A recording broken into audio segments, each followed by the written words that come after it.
அதான் Mister Gold, தரத்திலையும் அளவுலையும் நோ காம்ப்ரமைஸ். மிஸ்டர் கோல்ட் 100% கடல் எண்ணெய். லயன் ஸ்குவாஷ் அசல் பழங்களிலிருந்து தயாரிக்கப்பட்ட ரியல் ஸ்குவாஷ் ஃபுல்லா ஜோரா.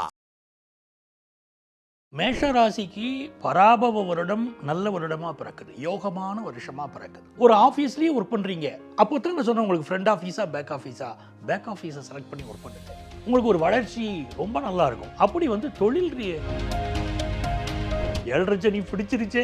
அப்போ அந்த 7.5 சனியினால் இவங்களுக்கு என்ன நடக்கும்னா, மற்றவங்களுக்கெல்லாம் 7.5 சனி டோட்டல் பாதிப்பு கொடுக்கும். மேஷராசிக்காரங்களுக்கு மட்டும் இவங்களுடைய கம்யூனிகேஷன் எப்படி இருக்கும் பார்த்தீங்கன்னா, கம்ப்யூட்டர் சயின்ஸ் துறையில், கம்ப்யூட்டர் ஃபீல்டில் பெரிய அளவிற்கு இவருடைய முழு வீச்சாக ஒரு ப்ராஜெக்ட் கொடுத்தாங்கன்னா சூப்பராக பண்ணுவாங்க. இப்போ 4வது ஸ்தானத்துக்கு குரு வராரு ஜூன் மாதம் 1ஆம் தேதி ராத்திரி. அவர் வந்த பிறகு நம்ம சொல்ல வேண்டிய வார்த்தை இதயங்கள் ஜாக்கிரதை. எந்த துறையிலும் மேஷராசி பெண்களுக்கு தலைமை பொறுப்பு வரும். மேஷமே தலைமையை குறிக்கக்கூடிய ராசி தான். அரசியல் விஷயங்கள்ல இடைப்பதவிகளில் இருக்கக்கூடியவர்களுக்கு முன்னேற்றம் உண்டு. முதன்மை பதவிகளில் இருக்கக்கூடியவர்களுக்கெல்லாம் கொஞ்சம் ப்ராப்ளம். ஐபிசி பக்தி நேயர்களுக்கு இனிமையான இந்நேரத்து வணக்கங்கள். பிறக்க போகின்ற பராபவ பலாபலன்களை நம்மோடு பகிர்ந்து கொள்வதற்காக இன்று பிரபல ஜோதிடர் நங்கநல்லூர் பஞ்சநாதன் ஐயா அவர்கள் இணைஞ்சிருக்கார். சார் வணக்கம். சார் வணக்கம்மா. பராபவ வருடம் மேஷராசிக்காரர்களுக்கு என்ன மாதிரியான பலாபலன்களை தர இருக்கு? மேஷராசிக்காரங்களுக்கு பொதுவான ஒரு இயல்புமா, மேஷராசிக்கு பராபவ வருடம் நல்ல வருடமாக பிறக்குது, யோகமான வருஷமாக பிறக்குது. மேஷராசிக்கு இயல்பு என்ன? ராசிக்கு அதிபதி செவ்வாய். அந்த செவ்வாய் வந்து இப்போ 12ஆம் இடத்துல மறைஞ்சிருக்கார். அப்போ ஒரு ஆஃபீஸில் ஒர்க் பண்ணுறாங்க மேஷராசிக்காரங்கன்னா, ஃப்ரண்ட் ஆஃபீஸில் ஒர்க் பண்ணுறவங்கள விட பேக் ஆஃபீஸில் ஒர்க் பண்ணுவாங்க பாருங்கள், அவங்களுக்கு பெரிய சக்ஸஸ் இருக்கும். மேஷராசிக்காரங்களுக்கு பலருக்கு வந்து அடுத்த மாநிலங்களில் வேலை பார்க்கக்கூடிய யோகம். ராசிக்கு அதிபதியான கிரகம் மறைஞ்சிருச்சு. அப்போ நேரடியான ஒரு பதவி பெறுகிறேன் அப்படிங்கிறவங்களுக்கு எல்லாமே வந்து ஒரு ராசி அதிபதி மறைஞ்சிட்டாருன்னா அது அவ்வளோ பாராட்டக்கூடிய அம்சமாக சொல்கிறது இல்லை. பட் பாராட்டக்கூடிய அம்சமாக எப்படி மாற்றிக்கிட்டுறதுன்னு ஒன்று இருக்குல்ல, இயற்கையாக ஒன்று இல்லை. ஆனால் நாம் அதை மாற்றிக்கிட முடியுமா? விதியை மதியால் வெல்லலாம்னு சொல்கிறோமே, அப்படி மதியால் எப்படி வெல்லலாம்னா, ராசிக்கு அதிபதி 12ல் மறைகிற போது வெளிநாட்டில் வேலை தேடினால் நல்ல வேலை கிடைக்கும், நல்ல அழகாக செட்டில் ஆகும். எந்த ஊர் நம்ம சொந்த ஊரோ அந்த ஊரை விட்டுட்டு வெளி ஊரில் வாழ்ந்தோம்னாலும் நம்ம வளர்ச்சி ரொம்ப நல்லாயிருக்கும். ஒரு ஆஃபீஸ்லேயே ஒர்க் பண்ணுறீங்க, அப்போ தான் நான் சொன்னேன் உங்களுக்கு ஃப்ரண்ட் ஆஃபீஸா பேக் ஆஃபீஸா, பேக் ஆஃபீஸை செலக்ட் பண்ணி ஒர்க் பண்ணுங்க, உங்களுக்கு ஒரு வளர்ச்சி ரொம்ப நல்லா இருக்கும். அப்படி வந்து தொழில் ஒரு வேலை ரீதியான வளர்ச்சி இவங்களுக்கு இருக்க போகுது இந்த காலகட்டத்தில். நிறைய மேஷராசிக்காரங்களுக்கு இப்போ என்ன கேட்டிங்கன்னா, எனக்கு வேலை போயிடுச்சு சார், புது வேலை கிடைக்குமா, இதுதான் அவங்க கேள்வியாக இருக்குது. நிறைய தினந்தோறும் நம்மளுக்கு கஸ்டமர்ஸ் வராங்க பாருங்க, கிளையன்ஸ் வராங்கல்ல, அவங்க கேட்கறது அதுதான். ஆமாம், 7.5 சனி வேற போகுது 7.5 சனி பிடிச்சிருச்சே. அப்போ அந்த 7.5 சனியினால் இவங்களுக்கு என்ன நடக்கும்னா, மற்றவங்களுக்கெல்லாம் 7.5 சனி டோட்டல் பாதிப்பை கொடுக்கும். மேஷராசிக்காரங்களுக்கு மட்டும் தொழில் ஸ்தானத்துக்கு அதிபதியும் சனி தான், தொழிலில் வரக்கூடிய லாபத்துக்கு அதிபதியும் சனி தான். அவர் போய் 12ல் உட்காடுறாரு. அப்போ என்ன கேட்டிங்கன்னா, அந்த தொழில் ஸ்தானாதிபதி 12ல் உட்காடுறாருன்னா ஒரு தொழில் மாற்றம் வரும். அந்த மாற்றத்தை இவங்க ஏற்றுக்கிடணும். இந்த மாற்றத்தை நான் ஏற்றுக்கிட மாட்டேன் அப்படின்னு இருக்கக்கூடாது. ஏற்றுக்கிட்டாங்கன்னா பெரிய வளர்ச்சி வரும். ஒரு கம்பெனியில் ஒரு வகையான பிஸ்னஸ் பண்ணுறாங்க, இன்னொரு வகையான பிஸ்னஸுக்கு வாய்ப்பு வரும், அந்த வாய்ப்பை பயன்படுத்தணும். ஒரு ஆஃபீஸில் ஒர்க் பண்ணுறாங்க வச்சுக்கோங்களேன், ப்ரமோஷன் கிடைக்கும். அப்போ 7.5 சனி நன்மை தானே கொடுக்குது. இந்த சனி பகவான் ப்ரமோஷன் கொடுக்க போகிறாரு, அதோட டிரான்ஸ்ஃபரும் கொடுக்க போகிறாரு. நான் ப்ரமோஷனை ஏற்றுக்கிடுவேன், டிரான்ஸ்ஃபரை ஏற்றுக்கிட மாட்டேன்னு சொன்னாங்கன்னா ப்ராப்ளம். ப்ரமோஷனை ஏற்றுக்கிட்டாங்கன்னா சந்தோஷம், பெரிய வளர்ச்சி. அப்போ சனி பகவான் நிறைய நன்மையை செய்ய போகிறாரு. 2வது, வருஷம் பிறக்கும்போது என்ன லக்னம்னு சொல்கிறோம்? ரிஷப லக்னம். மேஷ ராசிக்கு 2வது ஸ்தானம் அது. அந்த ரிஷப லக்னத்தில் பிறக்கிறதுனால செல்வ செழிப்பான வருஷம் மேஷ ராசிக்கு.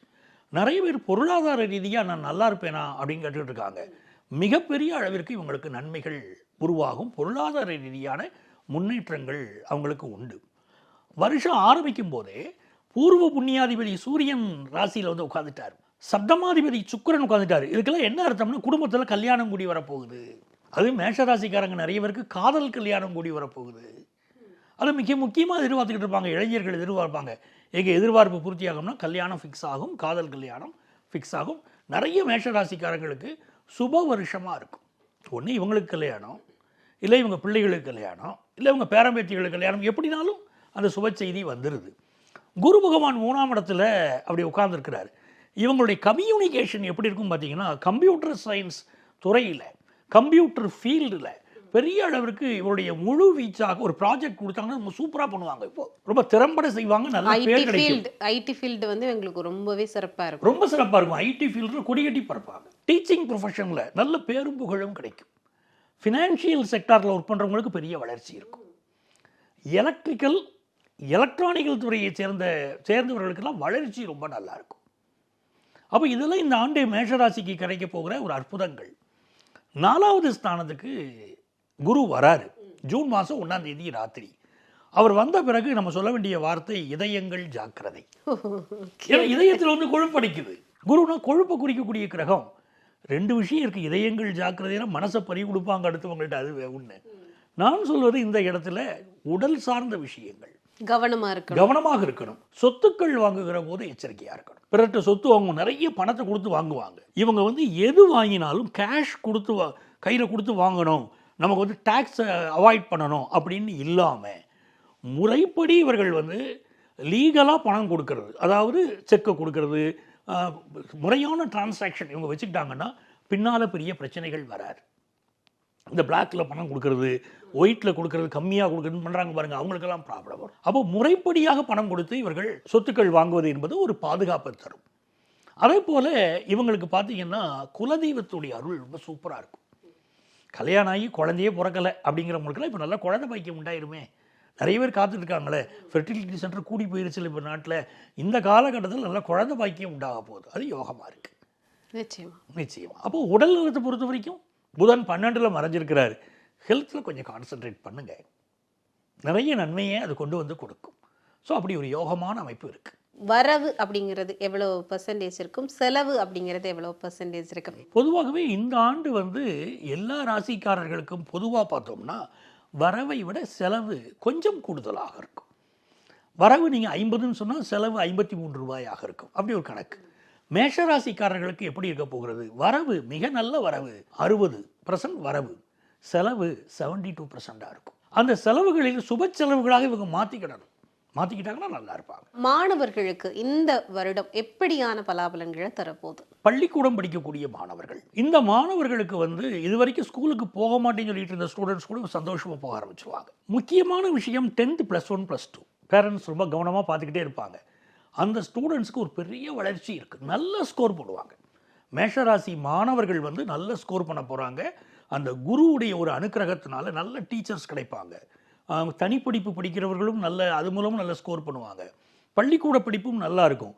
அதனால் 10th +1 +2 நல்ல ஸ்கோர் பண்ணுவாங்க.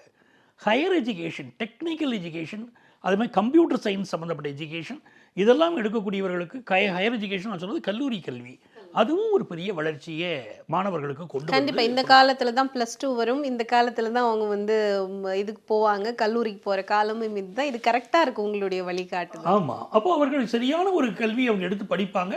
நல்ல முன்னேற்றம் இவர்களுக்கு இருக்குது. ஆர்டிஃபிஷியல் இன்டெலிஜென்ஸ் அந்த படிப்புகள் எடுக்கக்கூடியவர்களுக்கு பெரிய வளர்ச்சி மேஷராசி மாணவர்களுக்கு காத்திருக்கு. அடுத்து வந்து மேஷராசியில் இருக்கிற பெண்களுக்கு இந்த பிரபாப வருஷம் வந்து என்ன மாதிரியான பலாபலன்களை தரப்போகுது?